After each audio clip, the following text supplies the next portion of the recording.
Hi y'all, welcome back. And if this is your first time here, welcome. I'm happy to have you. Make sure you subscribe so you don't miss the next one. For this video, I will not be using a peel off base coat because I actually wanted this set to last. I change my sets every week so that I can make content, but this time I was like, we're gonna keep this one on. So instead, I'm going directly in with dehydrator. Now, I did do my cuticle work off camera. If you're not sure how to do that, you can check out this video here. After applying my dehydrator, I'm going directly in with some primer. This one is also from Après. However, I will not be placing any primer on my pinky nail because I broke it down so bad to the point where my skin is showing more than my natural nail. I will not be using gel on this nail. However, I will be using press-on nail glue. So let me show you how to do that right quick.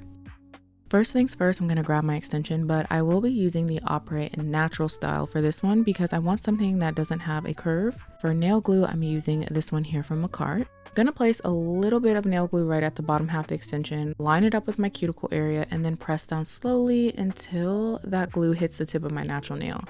Since this is not a gel product, I won't be flash curing. Instead, I will just be applying pressure and holding it in place for about 30 seconds. It does take quite some time to dry, but once it's in place, everything will be good to go and look just like this. For the rest of the fingers, I will be using gel to apply the extensions. So I'm gonna grab the Après sculpted style and then chemically etch the extensions using Gel X Prep. I like to keep doing this until the number on the bottom half of the extension is gone.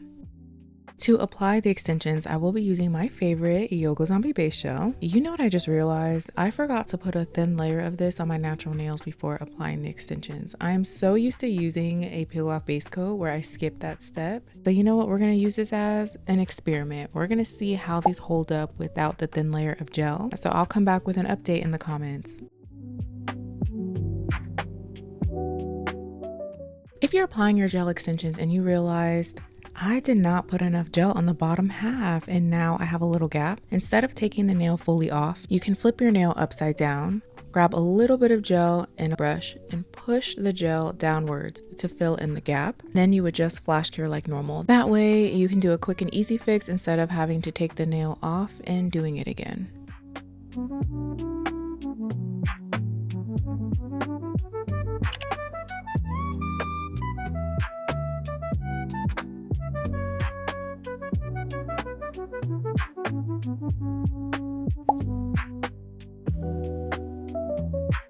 Even though we did flash cure these nails to hold them in place, we still need to do a full cure. So I'm going to go ahead and do that and pop my hand in my bigger lamp for 60 seconds. Next, I'm grabbing a no wipe top gel and I'm going to place some of this on the underside of the extension. This step is completely optional. You do not have to do it. I do think it helps prevent dust from getting caught under the extensions, and I love the glassy look it gives. If you are going to do this step, I recommend using a low viscosity top gel. I am loving the Doughy Top by Nail Bio right now, so I'm going to apply this and then cure it. And here are what the nails look like at this point, but we're not done just yet because we still need to do a little bit of shaping and filing, clean up the tips and the edges. So I'm gonna go ahead and do that real quick. And the last step before we get to the nail art will be sealing the cuticles. I am not going to be pulling out my e-file today, so I will be using acetone. Key here is to use the smallest amount of acetone. I'm putting a drop in this cap, this much, it's a little bit, and then take a little brush and scrub around the cuticle area. Start with small amounts of acetone. If you put too much, these will turn a cloudy white color, so a little bit goes a long way here. And finally, we're done with the gel extension application, so let's do some nail art.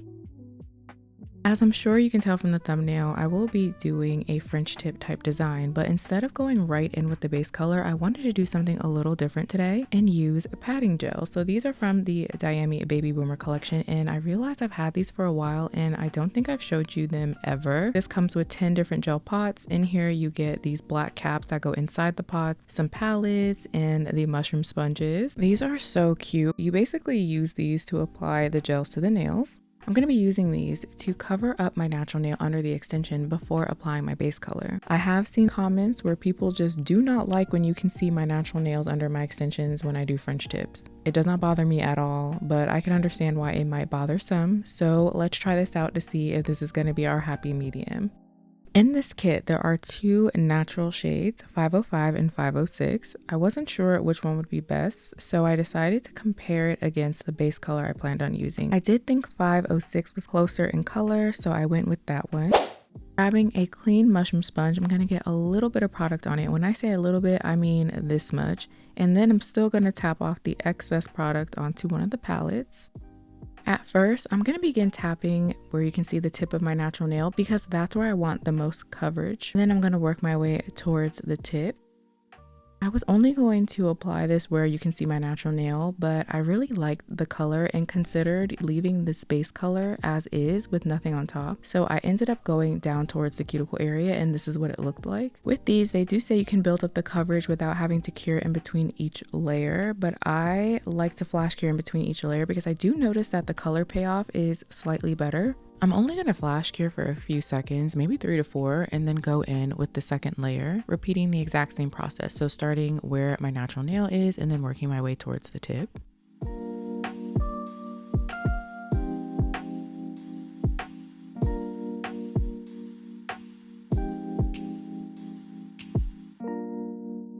And here's what 2 layers look like. So I'm going to go ahead and do the exact same thing for the rest of the nails.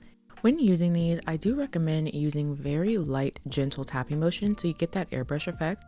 Also, if you're going to be using the mushroom sponges, before you begin tapping on the nail, do a little inspection, turn it from side to side, and make sure there is no lint or dust sitting on top of the sponge. If there is lint and dust on the sponge, all you'll do is transfer it back onto the nail, and it's not as easy to just pick off because the product is wet. And you also don't want the dust to be dragged across the nail because it'll create streaks.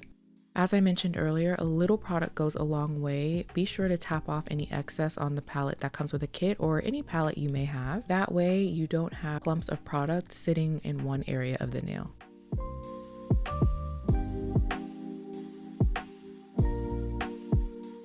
Here's what 2 layers looks like. Let's go ahead and do a full cure. Next, I'm grabbing my base color. This is Syrup 53 from Yogurt Nail Korea's Bridal Collection, and I'm only going to be applying 1 thin layer of this. I typically will apply anywhere from 2 to 3 layers to get the coverage I want, but 1 coat was more than enough for this. When I applied this, I fell in love with this color combo, so it's definitely about to be one of my go-to base colors. The mauve natural pink plus this one, which has more of a brown, together was so good. I just felt like it made this color look juicier. It's the best way I can explain it. It's just more vibrant, juicy looking, like warm. I loved the combo.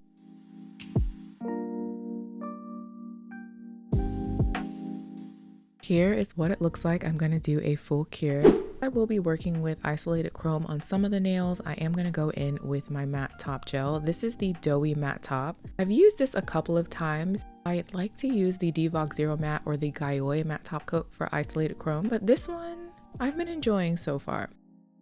All you need is a thin layer and then do a full cure. Then I'm taking a white polish. This is White Reserve from Nail Reserve LA, and I'm going to be doing a French tip, but not on all of the fingers. So basically I'm putting it on the middle finger, the pinky, as well as the thumb, basically alternating fingers. For my French tip, I'm going to just go for it. Starting at the left hand side, I'm going to take my liner brush and swoop it towards the top, and then start on the right hand side, meet in the middle. This liner brush is from a Melody Susie kit, and it makes French tips so easy. I will link it in the description box down below.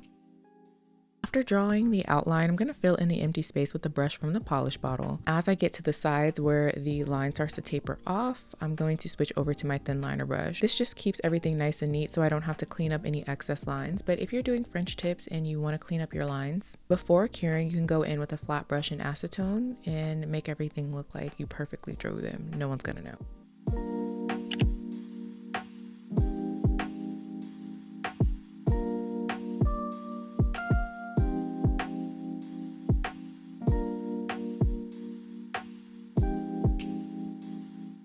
The French tips are on. I'm doing a full cure at this point because I will be working on the ring finger and the pointer finger. I'll be doing a 3D chrome molten gold looking design. So I'm starting off with Crazy Top Thick, my absolute favorite for 3D designs, and a liner brush. For the pointer finger, I'm going to start on the upper left hand corner and then swoop my way down towards the bottom right hand corner.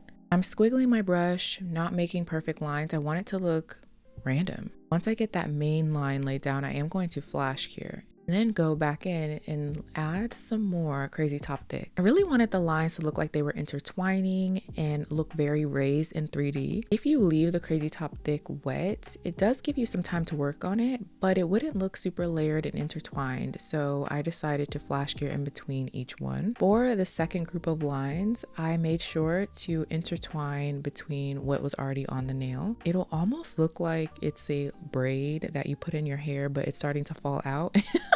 You know how when you go to sleep with your braids in or whatever and it starts to loosen up? That's kind of what I wanted the nail to look like. I know that is the most random thing I probably ever told y'all, but that's what we're going for here. I'm going to start working on the ring finger, but this time I'm going to start in the upper right hand corner, then work my way down towards the bottom left hand corner. Basically the opposite of what you see on the pointer finger.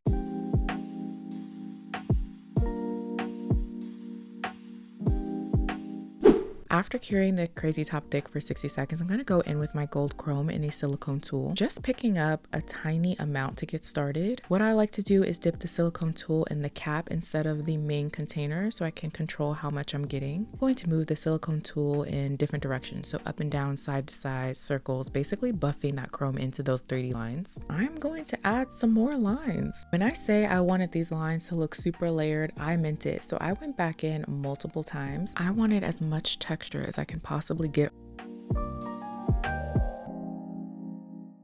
So I'm actually going to show you the difference between the pointer finger where we have already done 3 layers of squiggly lines versus the ring finger where there's only 2. And you can definitely tell the difference. Pointer finger, there's much more texture on the nail. So I'm going to go in and do the exact same thing for the ring finger. Keep adding squiggly lines, flash curing in between them.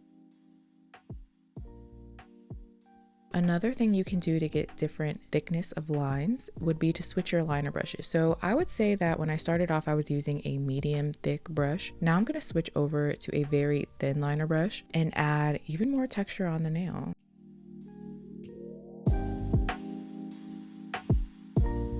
When I was drawing my lines, there was an area that I decided to sweep off the excess Crazy Top. You can kind of see it a little shiny, so I expect that some of the chrome will stick in that area, which it did. I'm going to show you how to clean it up in just a moment. Okay, so here is what we have. I am obsessed already, so I'm going to dust away the excess chrome because I have that matte top gel laid down. It does help, except for in that one area that I showed you. So what I'm going to do is clean that up before we move on. I'm going to grab acetone in a very teeny pointed brush and clean up that area. Make sure if you're going to be using acetone to use a small drop of it because you don't want the acetone to drip into the chrome. If you're working with gold chrome, the acetone will start to turn the gold chrome silver. I won't say it will do it all the time, but it could depending upon the quality of the chrome you're using. I decided for the middle finger, it was just too bare for me to just call this a day. I'm actually going to take a 3D silicone flower mold and we're going to place a flower right in the center. I have actually used this before. If you haven't seen that video, you can check it out here. I'm taking that same white that we used earlier to do the French tips and I'm placing it into the silicone mold with a brush. The brush from the polish bottle was too wide and was making a mess, so I didn't want to deal with that. You want to try to get as much polish into the silicone mold as possible because if it's sitting on the outside, you're going to have these little pieces, which I will show you in a second. Flip it to the other side before you cure to make sure there's no air bubbles. If there are, go ahead and just pop them and fill in the empty space. After doing a cure, you'll be able to pop these flowers out very easily. So I'm going to place this on the nail so I can show you what it looks like at this point. So you'll see that there are these little white pieces disturbing what the flower looks like. It's not cute, so we have to take those off. I will be using some cuticle nippers to just clip them. It's very quick and easy. This is why I said earlier that I prefer to place the polish into the silicone mold using a smaller brush instead of the brush from the polish bottle, just so there aren't a lot of these little pieces that I have to trim off. To attach the flower to the nail, I am going to take Crazy Top Thick once again and a dotting tool. First, place a little bit of this in the center of the nail where I want it. Then flip the flower to the other side and put some Crazy Top Thick onto the flower. But I did decide that the flower was looking a little too plain, so let's tie in the gold elements, and I'm going to take some gold caviar beads and place them in the center of the flower using Crazy Top Thick once again. And then we're going to do a full cure in my lamp for 60 seconds. Last but certainly not least important, finish things up by applying a glossy top gel. This one here is from the Yogo Zombie line. And then I'm going to do my final cure Here are what the nails look like all done. So I definitely wanted something that wasn't super colorful, gave me a little bit of some elegance, you know. I was looking at this and thinking to myself, what if I used another color of chrome? Let me know what you think in the comments. Like, should I have used a different color? Or does the gold hit the mark on the vibes? I really hope you enjoyed this video. Be sure to give it a thumbs up. Leave a comment down below. Let me know how you feel. Will you be recreating this? And if you're not subscribed, make sure you do so on your way out. But in the meantime, I hope to see you in one of these videos here.